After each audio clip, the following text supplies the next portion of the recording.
Recycle, recycle, recycle. Recycle is the process of converting waste materials into reusable materials to help reduce the consumption of new resources and minimize environmental impact.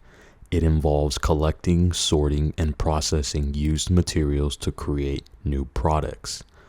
The term recycle originated from the word ciclo in late Latin, which means to move in a circle or to return to a previous state. The concept of recycling has been practiced throughout history, but the modern environmental movement and the need for sustainable practices have significantly increased its importance. Now let's use that in the sentence.